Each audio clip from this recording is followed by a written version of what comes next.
Assalamualaikum warahmatullahi wabarakatuh. Saya Rahayu Agustin, mahasiswi dari Prodi Manajemen, Fakultas Ekonomi dan Bisnis, Universitas Wisnuwardana Malang. Pada kesempatan kali ini saya akan mempresentasikan tugas meresume buku untuk memenuhi mata kuliah Manajemen Sumber Daya Manusia lanjutan. Buku yang saya resume berjudul Kinerja Karyawan Era Transformasi Digital. Dengan penulis yang pertama Wahyunita Sitinjak, Roy Anugrah, Ria Wuriandari, Endang Sengkawati, Yuwan Badrianto, Syarifuddin Sulaiman, Dian Rahmawati, Aditya Wardana, Muhammadullah, Novi Marlena, Endang Gunaisah, yang diterbitkan oleh penerbit Media Sains Indonesia, CV Media Sains Indonesia, dengan editor Dr. Hartini SEMM, tahun terbit 2021, jumlah halaman 184, dengan ISBN 9786233621427. Hasil resume pada bab 10 mengenai evaluasi dan metode penilaian kinerja karyawan. Pengertian kinerja karyawan. Menurut Mangkunegara 2009, kinerja adalah hasil kerja yang dicapai karyawan baik secara kualitas maupun kuantitas dalam melaksanakan tugas sesuai dengan tanggung jawabnya. Kinerja dapat didefinisikan sebagai perilaku nyata yang ditampilkan karyawan sebagai prestasi kerja yang dihasilkan sesuai dengan perannya dalam perusahaan. Terdapat 3 faktor yang mempengaruhi kinerja atau performance, yaitu faktor individual, faktor psikologis, dan organisasi. Faktor individual meliputi kemampuan, keahlian, latar belakang, demografi. Faktor psikologi meliputi persepsi, sikap, kepribadian, pembelajaran, motivasi. Sedangkan faktor organisasi meliputi sumber daya, kepemimpinan, penghargaan, struktur, desain kerja. Itu menurut Shimamura 2012. Pembahasan kedua yakni penilaian kerja. Kinerja karyawan harus dievaluasi melalui penilaian kerja. Proses menilai atau mengevaluasi kinerja karyawan disebut dengan penilaian kinerja atau performance appraisal. Menurut Samsudin 2010 bahwa penilaian kinerja merupakan suatu proses yang sistematik terhadap penampilan kerja karyawan dan potensi karyawan dalam mengembangkan dirinya untuk kepentingan organisasi. Penilaian kinerja menurut Greiner dan Kiniki 2009 diklasifikasikan 3 pendekatan, yaitu 1. Pendekatan trait, pendekatan kinerja berfokus pada orang. Yang kedua, pendekatan perilaku, penilaian kinerja berfokus pada proses. Yang ketiga, pendekatan hasil, penilaian kinerja berfokus pada capaian hasil atau produk dari karyawan. Tujuan penilaian kinerja menurut Nu et al. 2009 terdapat 3 tujuan penilaian kinerja, yaitu 1. Tujuan strategis, penilaian kinerja dirancang untuk memastikan bahwa pembelajaran dan pengembangan sejalan dengan strategi bisnis dan keberhasilan karyawan saat ini dan masa yang akan datang. Yang kedua, tujuan administrasi. Penilaian kinerja digunakan sebagai tolak ukur atau standar dalam berbagai keputusan administratif, misalnya berkaitan dengan pengakuan kinerja, kenaikan gaji, promosi, atau pemutusan hubungan kerja. Dan yang ketiga, tujuan pengembangan. Penilaian kinerja bertujuan mengembangkan karyawan pada pekerjaannya. Umpan balik harus diberikan kepada karyawan peningkatan kinerjanya. Karakteristik sistem penilaian kerja. Yang pertama, kriteria yang terkait dengan pekerjaan. Yang kedua, kinerja yang diharapkan. Yang ketiga, standarisasi penilaian. Yang keempat, penilaian yang cakap. Yang kelima, komunikasi yang terbuka. Keenam, akses karyawan terhadap hasil penilaian. Yang ketujuh, proses pengajuan keberatan due process dari hasil penilaian. Tahapan penyusunan penilaian kinerja. 1. Menetapkan sasaran kinerja. Sasaran kinerja yang ditetapkan harus spesifik, dapat terukur, dapat tercapai, menantang, dan jangka waktu pencapaiannya jelas. Sasaran kinerja individu diturunkan dari sasaran organisasi. Penentuan sasaran ini penting karena digunakan sebagai acuan dalam menyusun desain penilaian kinerja. Yang kedua, menentukan standar kinerja dan pengukuran kinerja. Penentuan standar kinerja digunakan sebagai tolak ukur atau acuan kinerja karyawan yang akan dinilai berhubungan dengan job related. Standar kinerja yang telah ditetapkan selanjutnya dibandingkan dengan hasil kinerja yang sesungguhnya dari karyawan. Ini disebut sebagai pengukuran kinerja. Pengukuran kinerja bisa bersifat subjektif maupun objektif. Ada 5 kriteria pengukuran kinerja. Yang pertama, kesesuaian strategis. Sejauh apa sistem manajemen kinerja menampilkan kinerja pekerjaan yang sesuai dengan strategi, sasaran, dan budaya organisasi. Yang kedua, keabsahan atau validity. Sejauh apa ukuran kinerja menilai seluruh atau sebagian aspek-aspek pekerjaan yang penting. Yang ketiga, ada keandalan atau reliability. Sejauh mana ukuran kinerja yang digunakan tidak berubah-ubah. Dan yang keempat, ada penerimaan, acceptability. Sejauh apa ukuran kinerja dapat diterima oleh karyawan sebagai individu yang dinilai. Penerimaan dipengaruhi oleh keyakinan karyawan terkait dengan sistem penilaian kinerja yang adil. Dan yang kelima, kekhususan atau specificity. Sejauh apa ukuran kinerja memberitahukan karyawan terkait hal-hal yang diharapkan dan bagaimana memenuhi harapan tersebut.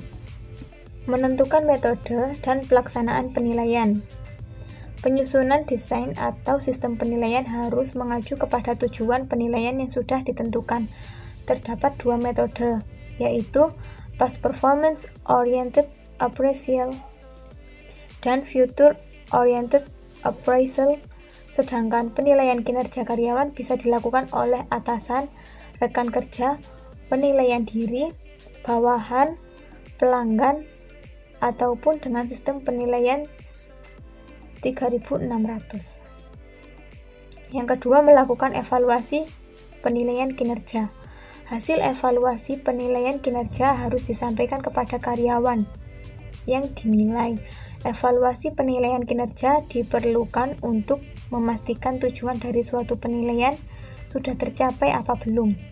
Evaluasi penilaian memberikan umpan balik kepada karyawan terkait dengan kinerjanya yang harus diubah, dipertahankan, atau ditingkatkan untuk perbaikan kinerja di masa mendatang. Jika karyawan tidak diinformasikan evaluasi atas kinerja mereka, maka tidak akan ada perbaikan atau peningkatan kinerjanya. 4 pendekatan pada evaluasi penilaian kinerja karyawan menurut Handoko 2001 dan Haryanja 2005, yaitu yang pertama, evaluasi interview. Yang kedua, tell and self approach. Yang ketiga, tell and listen method. Yang keempat, problem solving approach. Metode penilaian kinerja.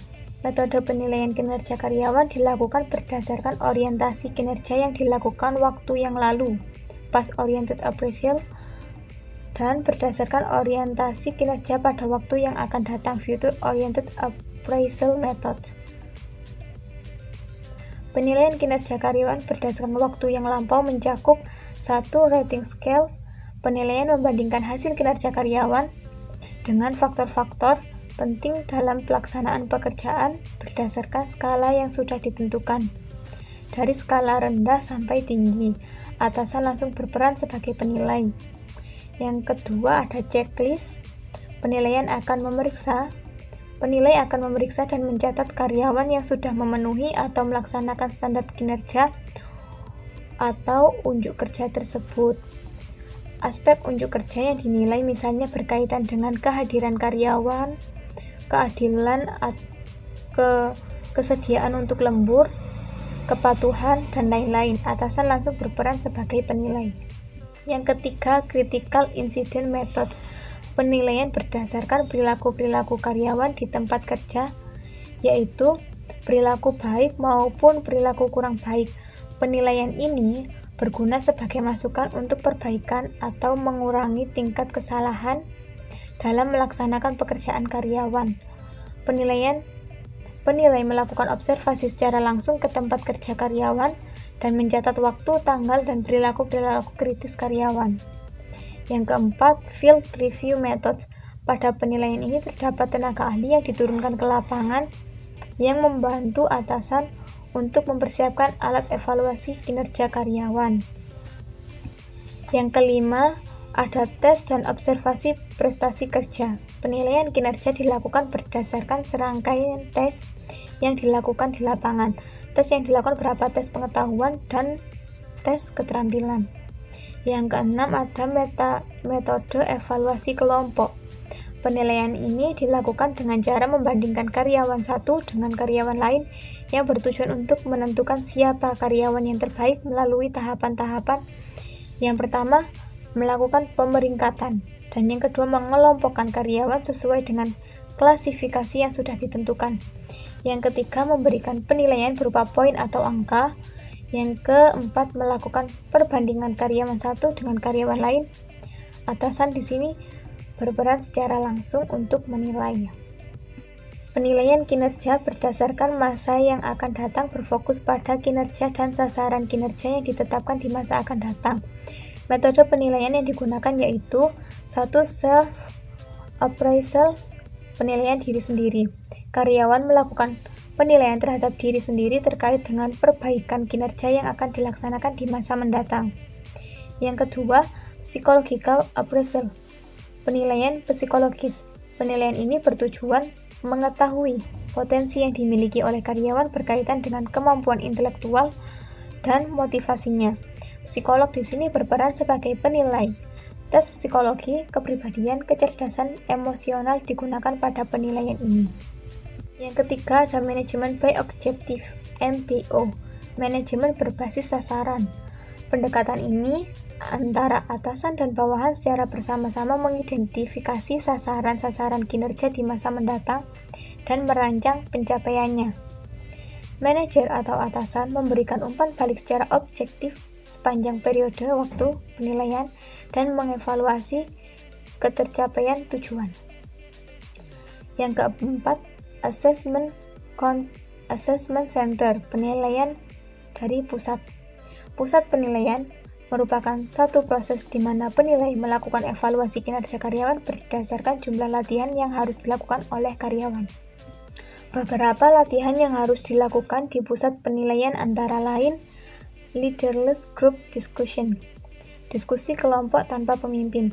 Karyawan dibentuk dalam satu tim yang terdiri dari 5 atau 7 orang dan diberikan tugas untuk memecahkan masalah secara bersama dengan durasi waktu yang sudah ditentukan.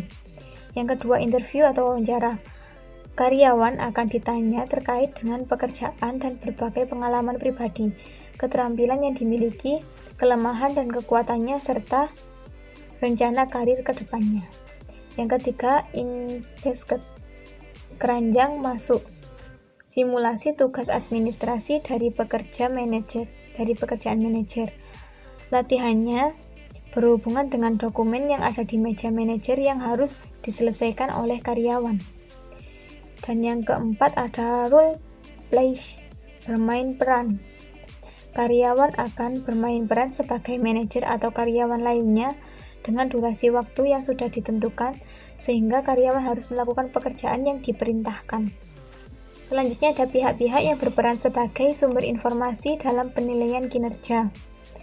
Ada atasan, rekan kerja, penilaian pribadi, bawahan, dan pelanggan. Bahasan selanjutnya yakni hambatan dan permasalahan pada penilaian kinerja. Yang pertama ada kesalahan penilai. Kesalahan penilai ada beberapa poin. Di antaranya ada halo effect. Halo effect ini penilai memiliki penilaian secara subjektif dengan pengukuran kinerja karyawan. Jadi penilaiannya tidak secara objektif, tetapi berdasarkan suka atau tidak suka terhadap orang yang dinilai. Yang kedua ada central tendency, kecenderungan di mana penilai tidak memberikan penilaian secara objektif, namun penilai memberikan penilaian secara rata-rata atau sama untuk semua karyawan. Yang ketiga ada first impression error. Penilaian menarik kesimpulan berdasarkan kesan atau kontak pertama dengan karyawan yang dinilai. Jika kesan pada awal karyawan memberikan kesan baik, maka penilaian sampai akhir juga akan baik. Begitu pula sebaliknya. Yang keempat ada leniency dan strictness biases. Kecenderungan penilai mudah memberikan nilai yang baik pada aspek penilaian. Sedangkan kebalikannya, kecenderungan penilai memberikan penilaian buruk. Yang kelima ada recency effect. Penilai memberikan penilaian atas dasar kinerja yang paling akhir yang dilakukan oleh karyawan. Hambatan dalam penilaian kerja yang selanjutnya ada assimilation and differential effect. Kecenderungan penilai untuk memberikan nilai yang lebih baik kepada karyawan yang memiliki ciri dan sifat yang serupa dengan penilai disebut assimilation effect, sedangkan kecenderungan penilai memberikan nilai yang lebih baik kepada karyawan yang memiliki ciri yang tidak serupa dengan penilai disebut differential effect. Hambatan yang selanjutnya ada minimnya reward yang diberikan. Tidak adanya reward dari proses yang dilakukan oleh penilai bisa mengakibatkan kurang maksimalnya hasil penilaian. Yang kedua, non-supporting leniency. Kecenderungan dari hasil penilaian yang kurang baik bisa mengindikasi bahwa adanya kelemahan atasan dalam membina karyawannya. Ada lack of appropriate accountability. Kurang adanya perhatian dari puncuk pimpinan dan kebijakan-kebijakan yang tidak mendukung mengakibatkan penilaian kinerja tidak dilakukan dengan baik.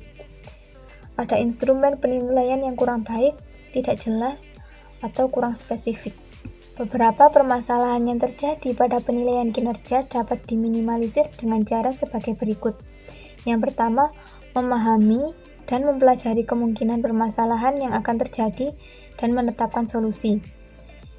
Yang kedua, menggunakan instrumen atau alat penilaian yang tepat dan melibatkan penilai dalam menyusun instrumen atau formulir penilaian.